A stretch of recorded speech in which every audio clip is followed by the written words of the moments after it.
जय सच्चिदानंद. जय सच्चिदानंद. पूज्यश्री, आमच्या साऱ्या कुटुंबियांतर्फे हार्दिक अ, स्वागत आणि कोटी कोटी प्रणाम. माझा प्रश्न असा आहे की आम्ही दोघेही अ, दादा भगवानांची आरती करतो. त्यातले काही 2-4 शब्द आहेत ज्याचा आम्हाला अर्थ समजत नाहीये. तर मला ते थोडे क्लिअर करून हवे आहेत की त्याचा अर्थ काय आहे. तर प्लीज आपण तो क्लिअर केलात तर खूप चांगलं होईल. रौद्र आर्त अपध्यान. रौद्र आर्त अपध्यान. आर्तध्यान, रौद्रध्यान असे 2-4 शब्द आहेत. आर्तध्यान, रौद्रध्यान, धर्मध्यान, शुक्लध्यान. तर अज्ञान दशेत काय नाव आहे तुमचं? माझं नाव विजय पराशर. म्हणजे मीच विजय आहे असं मानता आणि नंतर कोणालाही दुःख दिलं गेलं किंवा एखाद्याला बघूनच चीड येते, बघा याला सरळ करायला हवा, असाच आहे तसाच आहे, द्वेष वाटतो, अभाव तिरस्कार वाटतो, तर ह्यालाच रौद्रध्यान म्हटलं जातं. ओके. आणि आर्तध्यान म्हणजे माझं काय होईल. घरी कोणी नावडते पाहुणे आले तर मनामध्ये येतं की हे आता कधी जाणार, जातच नाहीत. म्हणजे असे भाव बिघडतात, त्याला आर्तध्यान म्हणतात. आणि समोरच्याला दुःख दिलं गेलं तर रौद्रध्यान झालं. ओके. आणि अपध्यान म्हणजे थोडी विकृती येते त्यामध्ये. भगवंताचं नाव घेतो, बस 2-4 माळा एवढा जप करतो, नियम घालून घेतो, पण थोडं झालं पूर्ण कधी होणार हे फुकट गळ्यात घेतलं, नको तो ठरवायला. राम राम राम राम राम. वेळेकडे बघतो, आता 4 मिनिटं झाली, अजून एक 10 मिनिटं चालणार आहे. जय जय राम राम राम राम करेल, काहीतरी करत राहील. त्याला अपध्यान असं म्हटलं जातं. म्हणजे विकृतीयुक्त, पण ते आर्तध्यानासारखंच आहे. या काळात असं अपध्यान होतं. आर्तध्यान, रौद्रध्यान सगळे अधोगतीला घेऊन जाणार आहेत. धर्मध्यान म्हणजे कुणालाही दुःख द्यायचं नाहीये, सुख असं देऊ शकू असा व्यवहार करणं, ते धर्मध्यान आहे. बरं. आणि समजा दुःख दिलं गेलं तर मनापासून पश्चाताप करतात, नाही नाही माझी चूक झाली, असं मी करायला नको होतं, कुणालाही दुःख द्यायला नको होतं. म्हणजे ते भाव जे सुधारणा आहे त्या धर्मध्यान आहे.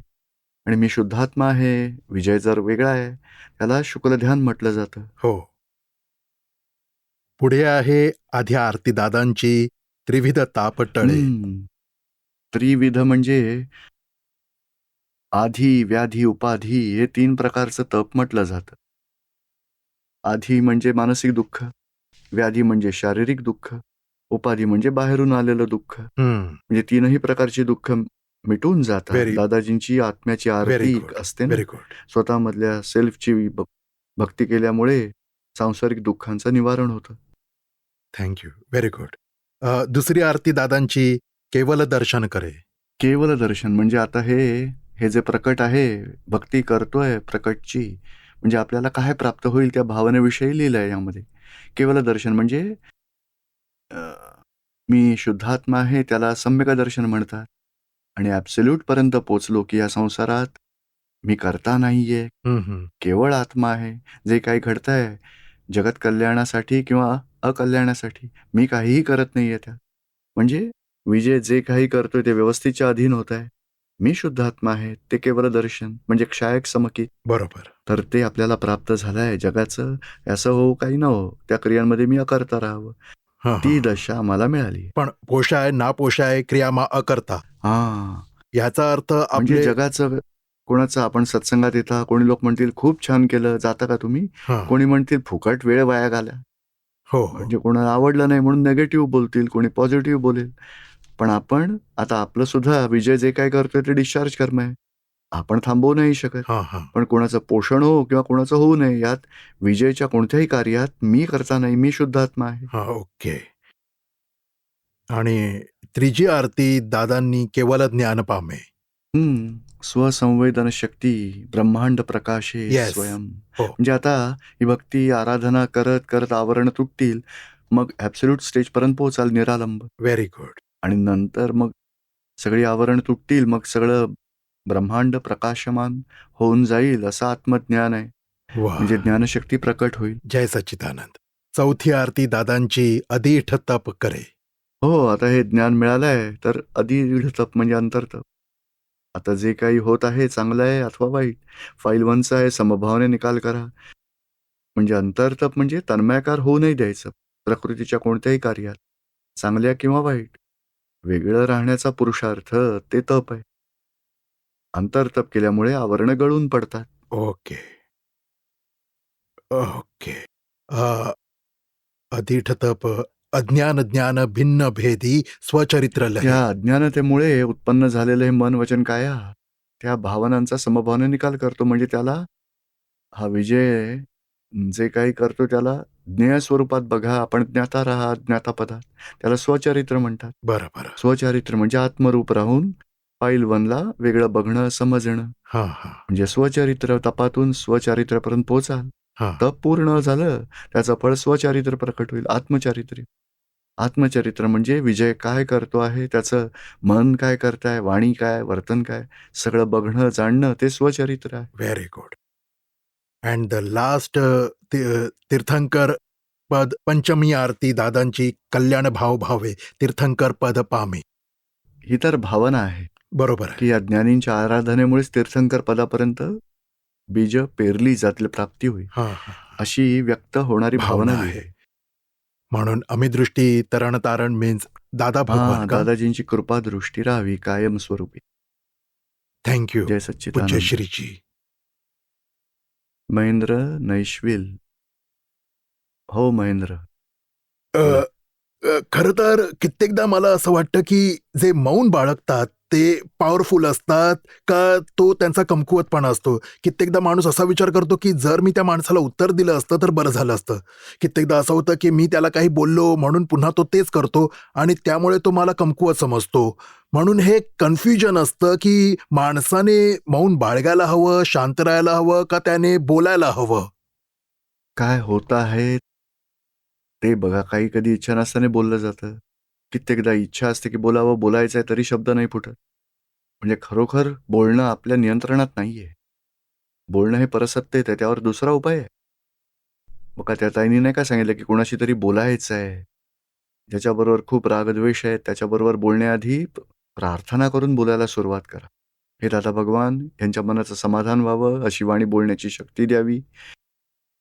शासन देवीला प्रार्थना करायची की यांच्याशी बोलल्यावर समाधान होण्यासाठी येणाऱ्या विघ्नांचं निवारण करा, अडचणी दूर करा. आणि आत्म्यामध्ये राहून प्रकृती मी शुद्धात्मा आहे आणि महेंद्रजींना सांगायचं, महेंद्रजी अशी वाणी बोला की ज्यामुळे नुकसान होणार नाही, कुणाचं दुःख नाही. म्हणजे असं आत्म्याच्या जागृतीत राहा. समोरच्यातल्या शुद्धात्म्याला प्रार्थना करा. जेव्हा आपण वाणी बोलतो तेव्हा अगदी बोलताना एखादा शब्द जर कमी जास्त खालीवर होऊ शकतो, पण प्रार्थना केल्यामुळे त्याला रिॲक्शन खूप कमी येते किंवा त्यावर समाधान मिळून सॉल्युशन मिळतं. सर्वात उच्च उपाय हा आहे. प्रार्थना करून व्यवहार करा. कारण बोलायचंच नाही असा कंट्रोल होत नाही. बोलावं तर लागतंच आणि त्यावरही कोणालाही दुःख होऊ नये अशी वाणी असावी. तेवढी भावना ठेवा. त्यानंतर शब्द बाहेर जे पडतील त्यामुळे आपलं सगळ्या शब्दांवर कोटिंग करून बोला. शब्द दुःख नाही द्यायचंय. तसं केलं तर दुःख नाही होणार शब्दांमुळे. हां. समजतंय आता तुम्हाला? हं. जय सच्चिदानंद. जय सच्चिदानंद. श्रुती.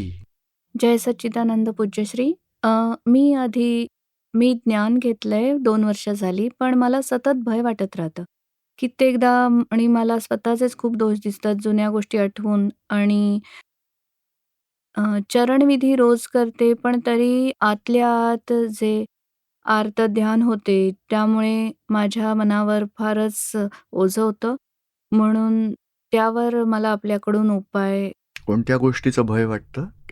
काहीही लाईफमध्ये लहान-सहान गोष्टी काही होतात तेव्हा होऊन मी गेलं त्याचं वाटतं की होणार आहे त्याचं? दोन्हीचे. झालेले असतील तर प्रतिक्रमण करा तुम्ही आणि जर कोणाला आणि दुःख दिलं गेलं असेल तर माफी मागा. मग समाप्त होईल. आणि जे घडणार आहे ते भविष्य काळातलं आहे म्हणून नेहमी ज्ञानात राहा. जे होईल ते व्यवस्थित. व्यवस्थितमध्ये जेवढा हिशोब असेल तेवढं होऊ शकेल ते. जास्त नुकसान होणार नाहीये, फायदाही होणार नाहीये. मला आत्म्यात राहायचंय. आणि तरीसुद्धा भय वाटलं तर दादा भगवानांकडे शक्ती मागावी. दादा भगवान या फाईलचा मी समभावाने निकाल करू शकेन अशी शक्ती द्यावी. म्हणजे जिथे आपण कमकुवत आहात त्यासाठी मग शक्ती मागा तुम्ही. जय सच्चिदानंद. आपण प्लीज शक्तीसाठी आशीर्वाद द्यावा पूज्यश्री. आणि सत्संगाला येताना फार अडचणी येतात, तर त्यासाठी सुद्धा आपण आशीर्वाद द्यावेत. ज्यामुळे आम्हाला सत्संगाला यायला मिळेल. हां. तुम्ही निश्चय करा आणि संयोगांसाठी थोडा-थोडा प्रयत्न करायचा. मग बघा इथे इथवर तर पोहोचलाच आहात तुम्ही. आज तर आलाय की नाही? हां, लोकल सत्संगात हां, मग भावना ठेवा, निश्चय करा, की नाही मला पोचायचं तर आहेच, काही हो. थोडं संयोग असे सेटअप करून हळू-हळू मग ट्राय करा, मग अंतराही तुटतील. थँक यू पूज्यश्री जय हो. सच्चिदानंद.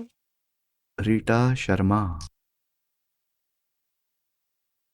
दीपक भाई, आपण मला स्वप्नात तर भात शिजवायला आणि चहा बनवायला पाठवून दिलंत. हं. पाठवून दिलं पण उत्तर राहून पण गेलं तो अर्धवट. प्रश्न तसाच राहिला आणि आज पुन्हा मी ते आता मला भात आणि चहा करायला पण नाही पाठवले, म्हणून मी पुन्हा आले. हं. प्रश्न हाच आहे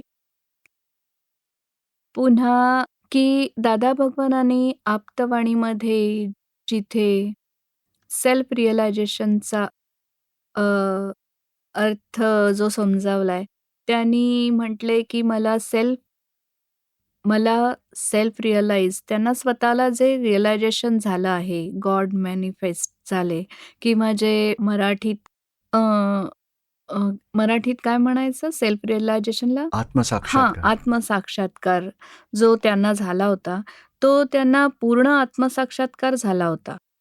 पण ह्या संसारात जे ज्ञान त्यांना मिळाले, जे ते झाले, 354 ला 4% कमी राहिले आणि त्यांनी ते खूप चांगल्या प्रकारे एक्सप्लेन केले आहे. मग त्यांनी सांगितले कोणत्या कारणामुळे झाले आणि त्यांनी अगदी ओपनली सांगितलं, की मला हे आहे. ह्या संसारातले मागच्या 2,500 वर्षात असे काही नव्हते आणि ज्यावर माझा पूर्ण विश्वास आहे, की असेच झालेले आहे. आणि त्यांनी त्याबरोबर हेही सांगितलंय, की ह्या अ, अक्रम विज्ञानाचा त्यांनी मार्ग मोकळा करून दिलाय. तो त्यांच्या थ्रूच आहे. पण जे इतर कोणी आत्मज्ञानी इथे आहेत, ह्या संसारात, त्यांचे रिअलायझेशन रिलेटिव्ह सेल्फपर्यंतच आहे. मी हे इंग्लिशमध्ये वाचते म्हणून मी इंग्रजी शब्दच त्यांनी म्हणजे he is only one who got that आत्मसाक्षात्कार. मूळ आत्म्याचा हां, साक्षात्कार. पूर्ण आहे तो. मूळ आत्म्याचा साक्षात्कार होणं हां. आणि रिलेटिव्ह सेल्फपर्यंत पोहोचायचं व्यवहार आत्म्यापर्यंत. हं. संसारात क्रमिक मार्गातच व्यवहार आत्म्याला अशुद्धातून शुद्ध करत असतात. अपरिग्रही बनवतात. रागद्वेषापासून मुक्त करू इच्छितात. क्रोधमान माया लोभातून मुक्त करू इच्छितात. त्यासाठी मी क्रोध करत असेन, तर मला माफी मागायला हवी. मी अहंकाराला लीनतेने, नम्रतेने जिंकायला हवं. लोभाला संतोषाने जिंकायचंय. क्रोधमान मायालोभ हे कमी करत जायचंय. परिग्रह सोडायची इच्छा हवी. असं नाही मी घरात राहतो, मला संसार गुंतवून ठेवतो, म्हणजे आता मला वनात जाऊन राहायचंय, परिग्रह सोडायचा. मीच आहे. पण मी कोण आहे? तर मी रीटा आहे. तर तो व्यवहार आत्मा आहे. मूळ आत्मा नाही. व्यवहार आत्म्यालाच रिपेअर करतात. आणि बरं, असं करत खूप 70, 80, 90% शुद्ध झालं, तरी तो व्यवहार आत्मा शुद्ध झाला. बरं. मूळ आत्मा तर अजून दृष्टिक्षेपात आलाच नाही. म्हणजे मीची दृष्टी आहेच अजून. मी आता बस मला आता हे थोडं या काही गोष्टी सोडायच्या आहेत, म्हणजे रात्रीचं जेवण सोडायचं आहे किंवा मला पाणी एकदाच प्यायचं आहे. शिवाय आता चालताना मला लक्ष ठेवायला हवं. मला मैलापेक्षा जास्त नाही चालायचं. माझ्या चालण्याने जीवाची हिंसा होते. म्हणजे देहात मी आहे. म्हणून देहाला मी आहे मानणारा तो रिलेटिव्ह सेल्फ आहे. पण देह माझा नाही तेही मानणारा एक रिलेटिव्ह सेल्फ आहे. तो मूळ आत्मा त्याच्याही पलीकडे. हं. म्हणून दादाजी म्हणायचे, की मला हे अपवाद रूपाने बनलंय, की मला मूळ आत्म्याचा अनुभव आलाय म्हणजे. ह्यालाच दादा भगवान म्हटलं गेलंय. मी ज्ञानी पुरुष आहे, दादा भगवान. हं. मूळ आत्मा आहे मी आणि एम पटेल वेगळा आहे. म्हणजे ज्ञानी आहेत आणि मी ज्ञानी आहे. देहापासून आत्म्याला वेगळं ठेवतो आणि ज्ञानी म्हणजे स्वतः मानतात, की मीच आत्मा आहे, मीच ज्ञानी आहे. ती ही बरं. रिलेटिव्ह सेल्फमधली उच्च दशा आहे. आणि जेव्हा केवल ज्ञान होईल, तेव्हा मूळ आत्म्यासोबत मग अभेद्य होतील. तिथवरची प्रगती होत एवढे परिग्रह परमाणू मात्राने आत्म्याला वेगळं ठेवायचा पुरुषार्थ करावा लागतो त्याला. क्रमिक मार्गावरची प्रक्रिया ही अशीच आहे. पण जेव्हा प्रत्यक्ष केवलज्ञानी असतात, तीर्थंकर असतात, सर्वज्ञ असतात, तेव्हा कृपेने पूर्णाहुती होतेच होते.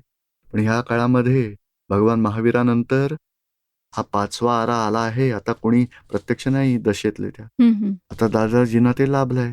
त्यामुळे मग त्यांच्या स्टेजपर्यंत तरी आपण पोहोचू शकू. ज्ञानामुळे, 5 आज्ञांच्या पुरुषार्थामुळे. म्हणजे ते असे म्हणतात, की मी जे तुम्हाला ज्ञान दिलंय, हं. ते मी पूर्ण ज्ञान दिलंय. हं. म्हणजे त्यांनी जे ज्ञान आपल्याला पूर्ण दिलंय, त्यामुळे आपली जी स्थिती आहे, ती मग कोणती स्थिती आहे, ती आता आहे. म्हणजे आपली रिलेटिव्ह स्थिती आहे, मग आपण कधी ती मूळ स्थिती प्राप्त करू नाही, शकणार? नाही. मूळ आत्म्याची दृष्टी आपल्याला मिळणार आहे. आता हं, 5 आज्ञांमुळे आपण मूळ आत्म्याबरोबर अभेद्य होऊन जाऊ. हं, सुरुवात झाली आहे. आता आपली भावना, प्रज्ञाशक्ती प्रकट झाली आहे. हं, मूळ आत्म्याचा रिप्रेझेंटेटिव्ह. हं, आता जेवढ्या अजागृतीने आपण देहामध्ये एकाकार झालोय, हं, मग आतून त्वरित जागृत करेल प्रज्ञाशक्ती, की "रिटा, मध्ये घुसू नकोस, हं, शुद्धात्म्यात जा." हं. म्हणजे जागृतीला जागृत ठेवण्याचं काम त्यानंतर प्रज्ञाकडून म्हणजे त्या मूळ आत्म्याचे प्रेझेंटेशन ते तिच्याकडून होईल. बरं. पण आता या मूळ आत्म्याचा डायरेक्ट लाईट चालू झालाय. हं, हं. भलेही सर्वज्ञ नाही झाला, पण हां. संपूर्ण लाईट चालू झालाय. हां, हां. आता जेवढी जागृती आपण मूळ मूळ आत्म्याबाबत म्हणजे 5 आज्ञा फॉलो करणार आहोत, हं, त्यामुळे मूळ आत्म्याप्रती प्रगती करू. आणि जेवढं त्याला समजू, की फाईल आहे, आपण आपल्यापासून वेगळं ठेवू शकू. कारण अजूनही बरीच आवरणं हं, तुटणं बाकी आहे. हं, म्हणूनच हं, मग प्रत्यक्ष सत्संग आवश्यक आहे. आणि प्रत्यक्ष सत्संग ही जी शिबिरं होतात 2 दिवसांची, हं, ती तर खूपच बेसिक आहेत, हं, कॉमन आहे. हं. नेमकं प्रत्यक्ष सत्संगाचं शिबिर तर पारायणात होतं. एवढं हाय लेव्हलचं मिळालं. पर्युषणात, पारायणात, शिबिरात, भारतात जी हं, मोठमोठी हं. शिबिरं किंवा मग हं, गुरुपौर्णिमेला, हं. ती जी शिबिरं होतात सत्संगाची, तेवढी सूक्ष्मपणात होतात, सांगतात. म्हणजे मूळ आत्म्याच्या जागृतीत कसं राहायचं आहे आणि अगदी शेवटपर्यंत गोष्टी मिळतात बघा तिकडे. म्हणजे हे आणि अशाच पारायणात यावेळी तर पर्युषणात प्रज्ञाशक्तीवरच पारायण आहे. 13व्या आप्तवाणीचा उत्तरार्ध हं, आहे. म्हणजे अशावेळी हं, हं. खूपच सखोल गोष्टी मिळणार आहेत प्रत्यक्ष सत्संग आणि पारायण पर्युषणात. बाकी इतर वेळी जनरल गोष्टी मिळतात आणि बघा ना प्रश्न एक येतोच आहे. एक फ्लाइट लँड होईल, मग दुसरी होईल आणि हं, मग पॅसेंजर्स हळू बाहेर पडतात. हं, तिकडे तर खूप सारे प्रश्न. मग पूर्ण नाही होऊ शकत कर्मामध्ये. कमी 1000, हं. 1,500 प्रश्न राहून जातात. 8 दिवसात 2-2 हजार प्रश्न राहून जातात. कारण एवढे सारे 2, 15, 10,000, 15,000 माणसं आहेत, तर सगळ्यांच्या दृष्टिकोनातून एक-एक शब्द समजून घेताना लहान-मोठे प्रश्न तर पडतातच. पूर्ण क्लिअर व्ह्यू पॉइंट आपल्याला मिळतो. अगदी हं, दादाजींच्या दृष्टिकोनातून काय आहे हं, आणि आपण जागृतीचा पुरुषार्थ कसा सेट करायचा आहे, हं. त्यासाठी अशा सत्संगाची आवश्यकता आहे, शिबिर, पारायणाची. म्हणजे ते असं म्हणतात, की जी प्रज्ञाशक्ती जी आपण आम्हाला सांगताय, त्या प्रज्ञाशक्तीची आपल्याला फक्त तिथवर गरज आहे, की जी वेगळी हं. होते, जेव्हा आपण सेकंड स्टेजमध्ये सिमंदर स्वामींच्या जवळ जातो. सो इज दॅट राइट, की ती प्रज्ञाशक्ती देन म्हणजे वी म्हणजे डोंट नीड म्हणजे काय एनी आहे, की मोर? आता आता आपल्याला जे ज्ञान मिळालं, हां, हां. त्याचं स्पष्ट वेदन झालंय. हां. शुक्ल ध्यान झालं, मी शुद्धात्मा आहे, रिटा नाही. त्याला शुक्ल ध्यान म्हणतात. शुक्ल ध्यानाच्या 4 स्टेप्स आहेत, 4 पायऱ्या, हं. 4 विभाग. हां, त्यातला पहिला भाग आहे म्हणजे बघा स्पष्ट वेदन. हां. म्हणजे जर बर्फाचा तुकडा आहे आणि आपण हं. आपण घरात आलो, म्हटलं गार जाणवत आहे. हां, इथे बर्फ हं, आसपास हं. असेल. हं, म्हणजे हं. अस्पष्ट वेदन आहे. पण बर्फाचा स्पर्श झाला तर स्पष्ट वेदन. म्हणजे मी मन, वचन, कायेपासून असा शुद्धात्मा मुक्त आहे आणि थोडी-थोडी जागृती आहे ते हं. अस्पष्ट वेदन आहे. आणि अनुभवास येतं ते स्पष्ट वेदन. मग मन, वचन, कायाने तन्मयाकारही होत नाही म्हणजे कोणत्याही परिस्थितीत त्याचा आपल्यावर काहीही परिणाम होत नाही. पण बघा ती अनुभव दशा ते स्पष्ट वेदन. म्हणजे ह्या काळात, या क्षेत्रात स्पष्ट वेदनापर्यंत पोहोचू शकू. आणि इतर 2 केवल ज्ञान, शुक्ल ध्यानाच्या 2 पायऱ्या, त्या 2 फेजेस शिल्लक उरतात. मग महाविद्या क्षेत्रात सिमंदर स्वामींजवळ जाल तेवढंच पूर्ण होईल. म्हणजे इथल्या एकेका फाईलचा समभावाने निकाल करत बाहेरच्या फाईल्स पूर्ण होतील. मग फाईल 1 चाही समभावाने निकाल करा. मोह, मान, लोभ, कर्तेपणा, आग्रह, अभिप्राय, अपेक्षा सगळ्या फाईल नंबर 1 च्याही क्लिअर करत सगळं पूर्ण होईल. हं, तेव्हा इथून महाविद्या क्षेत्र सिमंदर स्वामींजवळ जाल तुम्ही. त्यांच्या दर्शनाने केवल ज्ञान होईल. आणि 4थं स्टेशन आहे निर्वाण. केवल ज्ञान आणि निर्वाण तिथे मिळेल. हं, हं. तिथे ते असेल. इथे अस्पष्ट वेदन आणि स्पष्ट वेदन. म्हणून इथे आपल्याला जे प्राप्त झालं, त्यात आता 5 आज्ञांमधूनच हे दुसरं स्टेशन येणार आहे, अस्पष्टतून स्पष्ट वेदन. म्हणजे याच्याशीच संबंधित जे दुसरे तुम्ही स्पष्टाचे सांगितले स्पष्ट विषय स्पष्ट वेदन. येस, स्पष्ट वेदन. म्हणजे माझी पर्सनल अवस्था जर मी तसे फील करत असेन, when I feel that I am pure soul and at that particular time I feel I am that. So is that my illusion or that's I really that नाही, आय ही feel तर I am? जागृती वाढली आहे तुमची. हे तर ते सच्च ज्ञान आहे. अनुभव, लक्ष, प्रतीती. आपल्या ज्ञानविधीतून आपल्याला प्राप्त झालं त्याचंच फळ आहे. 5 आज्ञा पाळतो तेव्हा थोडी-थोडी जागृती वाढते. आणि बघा, I am this is, I am not this. म्हणजे आपली जागृती वाढली आहे. आणि नंतर जेव्हा कोणी आपल्या चुका काढतो, तेव्हा पुन्हा भोगवता येईल. दोष कोणी काढले तर, किंवा काही नुकसान झालं तर, माझ्याकडून चूक झाली, किती वाईट झालं. म्हणजे अजूनही वेगळेपणा त्यावेळी मग राहत नाही. तेव्हा पुन्हा आपण प्रतिक्रमण करायचं रिटाकडून असं करत ते दोष समाप्त होतील. आणि नंतर काही वाईट झालं, चांगलं झालं, अपमान झाला, नुकसान झालं, मान मिळाला, समभावच राहील. वेगळेपणाची जागृती राहते तेव्हा अनुभव मिळतो. तो अनुभव म्हणजे स्पष्ट वेदन. ओके. मग त्यावेळी मान, अपमान, लोभ, मोह, कर्तेपणा, मनमानी करणं सगळं समाप्त झालं मधून. तर मग तो अनुभव, तेव्हा तो अनुभव मग आलेला आहे. त्या ज्या छोट्या-छोट्या त्या अवस्था आता येतात. चुका दिसतात ना, त्या अवस्थेला जागृती म्हणतात. बरं. जागृतीमुळे आपल्याला वेगळेपणाची जाणीव होत नाही. चुका दिसतात. चुका आपण ज्ञानात राहून 5 आज्ञांचं पालन करून त्याची तीव्रता कमी केल्यामुळे अनुभवाचे अंश वाढत जातील मग नाही, हळूहळू. ती जी छोटी-छोटी अनुभूती असते, की मी आहे आणि हां, ते ही करेक्ट आहे. ही हो, रीटा ते चुकीचे करते आहे किंवा तिला दुःख झाले आहे. ते हो, जे त्याला जागृती म्हणतात. ती जागृतीची स्टेज ती येते, की जागृतीची स्टेज आहे. म्हणजे तसे दिवसातून जर 10 हो, वेळा म्हणजे तसे ती वाटत वाढेल आता असेल तर? जागृती. ओके. ती वाढल्यामुळे, जागृती वाढल्यामुळे कर्म, अनुभव येतो, की आता नवी कर्म नाही बनणार. आणि हळूहळू जागृतीमुळे ज्ञानाचा परिणाम दिसेल. परिणाम होईल ज्ञानामुळे. तेव्हा अनुभवाची कक्षा प्रकट होईल. अशी जागृती वाढवायचा पुरुषार्थ करा. Take care. शशी बाला. जय सच्चिदानंद पूज्य श्री. आत्ता जे नातेसंबंध आहेत तेच पुढच्या जन्मी पण असतील की नाही? खरं हां. तर म्हणजे ह्याच रूपात नाही, पण हाच नवरा दुसऱ्या जन्मात नवरा असेल असं नाही. दुसऱ्या नात्यातही तो असू शकेल. नातं म्हणजे रागद्वेष काही वाचले असतील तर दुसऱ्या हिशोबात आसपास तो येईलही किंवा येणारही नाही. पण हा हिशोब आहे कसा आहे? ग्राहक आणि व्यापाऱ्यासारखा आहे. हाच व्यापारी आणि हाच ग्राहक दुसऱ्या दिवशी असेल किंवा तो नसेलही. त्याला दुसरा माल दुसऱ्या ठिकाणी मिळेल तेव्हा तिकडे जाईल तोच ग्राहक. तसं या संसारातही रागद्वेषाचे हिशोब आहेतच आहेत. ह्या जन्मात आपण रागद्वेष पूर्ण करून टाकले तर त्या व्यक्तीबरोबर पुढच्या जन्मात आपले कनेक्शन नाही राहणार मग. आपली सुटका होईल. आणि खरोखर आपला राग आहे किंवा द्वेष आहे आपला, तो पूर्ण करण्यासाठीच एखादी व्यक्ती आपल्याला भेटते. हीच व्यक्ती पुन्हा-पुन्हा भेटेल असा काही नियम, खूपच चिकट हिशोब असेल तर पुन्हा भेटेल, नियम नाही. पण त्याच रूपात नवरा किंवा मुलगा असेल तर मुलाच्याच रूपात भेटेल याचा काही भरोसा नाही. मित्रही असू शकेल पुढच्या जन्मात किंवा कोणीही येईल आयुष्यात असंही होऊ शकेल. म्हणजे कोणत्याही प्रकारे रागद्वेष पूर्ण करणाराच संसार आहे. पण अंतिमतः हेच आहे की आपले रागद्वेष व्यक्तींमधलं नातेसंबंधांना खेचून आणतात. तीच व्यक्ती पुन्हा-पुन्हा येईल किंवा येणारही नाही. मग रागद्वेष दुसऱ्या प्रकारे दुसऱ्यांवर टाकून दिले असतील. इतर प्रकारचे रागद्वेष त्याचे झाले तर आपल्याशी मॅच नाही होणार आणि आपण लांब जाऊ. पण आपले रागद्वेष पूर्ण करण्यासाठी जीवनात कोणी ना कोणी व्यक्ती आपल्याला भेटणार. तीच भेटेल असा काही नियम नाहीये. तुमची इच्छा काय आहे?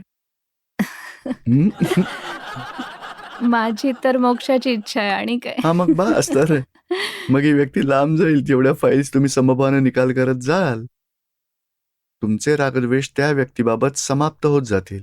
भले ती व्यक्ती तुमचे रागद्वेष करत असेल, ते आपल्यासाठी बंधनाचं कारण नाही होणार. आपण आपल्या रागद्वेषातून मुक्त झालो तर आपण कोणत्याही व्यक्ती संबंधात येणार नाही. आपण मोक्षमार्गावरून पुढे जाऊ. मग मग सिंपल इक्वेशन आहे, दादाजींच्या 5 आज्ञा पाळा. फाईलचा समभावाने निकाल करायचा आहे. एक एक फाईलचा समभावाने तुम्ही निकाल करत करत सुटत गेलात तर मोक्षासाठी कोणतीही फाईल थांबवून ठेवू शकणार नाही. जर कोणी असं मला नाही माहिती, पण मला शाप देत असेल काही कारणाने, तर त्याचा तो शाप मला नाही, नाही, लागेल नाही का? लागणार. त्याला लागेल, तुम्हाला नाही लागणार. तुम्ही शुद्धात्म्यात राहिलात तर नाही लागणार तुम्हाला. त्याच्या रिएक्शनमध्ये त्याचं नुकसान होईल. पण तुम्हाला जर वाटलं, की माझ्याबद्दल असा का विचार करतो? मी बघूनच घेईन, तर तुम्हालाही हिशोबात अडकताय. तुम्हाला काय करायचंय? कुणाला शिव्याशाप देतो तर सांगायचंय, भगवान सगळ्यांना सद्बुद्धी दे. सन्मार्गावर चालवत. माझ्या निमित्ताने त्याला दुःख झालंय, तुम्हाला जेव्हा कळेल, प्रतिक्रमण करा. माझ्या निमित्ताने त्यांना दुःख होतंय, त्याचे भाव बिघडतायत. हे भगवान, मी माझ्यामुळे होतंय, तर मी निमित्त निमित्त बनतेय म्हणून मला क्षमा करावी. मला क्षमा करा. माझ्या निमित्ताने कोणालाही दुःख होऊ नये, कोणाचे भाव बिघडू नयेत. असं प्रतिक्रमण, एवढी जागृती तुम्हाला येत असेल तर प्रतिक्रमण करा. त्यासाठी मग प्रार्थना करा. मग तुम्ही सुटाल. एक प्रश्न आणखी आहे. हं. जसे जगात आपण लोकं आहोत. आपल्याला साऱ्याचाच खूप मोह असतो नातेसंबंधाचाही आणि आपल्यालाही कळत नाही की काही खरे नाही. तरी पण आपण लोकं खूप जास्त अटॅच्ड आहोत. हे फक्त माझेच नाही तर आपले हे सारे जे महात्मा आहेत बाकीचे सत्संगात, त्यांचा प्रश्न आहे. म्हणून मी त्यांच्या वतीने विचारते की त्यापासून कशी सुटका करून घ्यायची? ॲक्चुअली काय आहे, की काय नाव आहे तुमचं? शशी, शशी शशी बाला. शशीबालाचा व्यवहार हा पूर्वजन्मातल्या कॉजेसचा परिणाम आहे. म्हणजे पूर्वजन्मात मोह केला असेल, तर तो मोह दिसेल. नवऱ्याबरोबर अटॅचमेंट दिसेल, आई-वडिलांबद्दलही वाटेल किंवा भाऊ-बहिणीबद्दल, मुला-मुलींबद्दल, मुलगा, जावई, सगळी ती अटॅचमेंट जी आहे तो डिस्चार्जचा पार्ट आहे. तुम्हाला असं समजून घ्यायचं की हे शशीबालाचं आहे, माझं नाहीये, मी शुद्धात्मा आहे आणि तुम्ही आतूनही जागृती ठेवायची आहे की आपला अटॅचमेंट ही आपली प्रेमाची आहे का द्वेषाची आहे? मोह आहे की अपेक्षा आहे? सगळं शशीबालाबाबत आहे, भरलेला माल आहे. आता मला तर ही शशीबाला आणि बाहेरच्या व्यक्तींचा सगळ्यांचा समभावाने निकाल करायचा आहे. आणि मला नवे भाव, प्रेम, द्वेषाचे नकोत, समभाव ठेवायचा आहे. तो पार्ट आपल्या पुरुषार्थाचा आहे. हे शशीबालाला मिळणारे अटॅचमेंट फोर्सनी येणार किंवा मग एखाद्याबद्दल द्वेष आहे तर तोही फोर्सनी येईल, भाव तिरस्कार तोही येणार. मोहही आकर्षणही वाटणार, सगळा भरलेला माल आहे तो. आपण जागृती ठेवायची शशीबालाबाबत. तुला हे वाटतंय, तू प्रतिक्रमण कर आणि निश्चय कर, समभावाने निकाल कर. मग हळू ते समाप्त होईल, सुटून जाल तुम्ही. समजलंय का आता? हो, हो. आणि मला आभार मानायचे आहेत आपले खूप सारे, की म्हणजे जेव्हापासून मी दादा भगवानांच्यात आली आहे, मला ऑलमोस्ट 3 वर्ष झाली आहेत. माझे आयुष्य पूर्णपणे बदलून गेले, एकदम पीसफुल. आता वाटतं काहीसुद्धा बाकी नाही खूप उरलंय. छान. सारं समाप्त झालंय. आपले खूप खूप आभार आणि धन्यवाद. खूप छान. दादाजींची कृपा आहे.